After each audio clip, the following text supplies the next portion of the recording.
અરુણાચલ પ્રદેશમાં કુદરતનો કહેર જોવા મળી રહ્યો છે. સતત ભારે વરસાદના કારણે રાજ્યના અનેક વિસ્તારોમાં ફ્લેશ ફ્લડ અને ભૂસ્ખલનની ઘટનાઓએ હાહાકાર મચાવ્યો છે. કેરી પાન્યોર જિલ્લામાં સ્થિતિ સૌથી વધુ ગંભીર બની છે.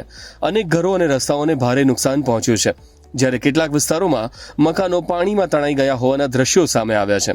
નીચાણવાળા વિસ્તારો જળબંબાકાર બની ગયા છે અને અનેક પરિવારોને સુરક્ષિત સ્થળોએ ખસેડવાની ફરજ પડી છે.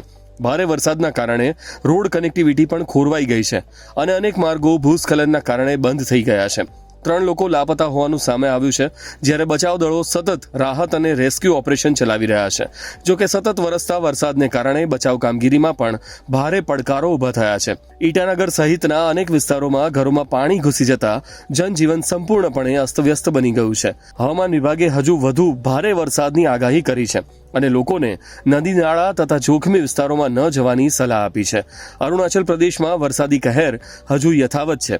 હાલ સૌની નજર હવામાન અને બચાવ કામગીરી પર ટકેલી છે.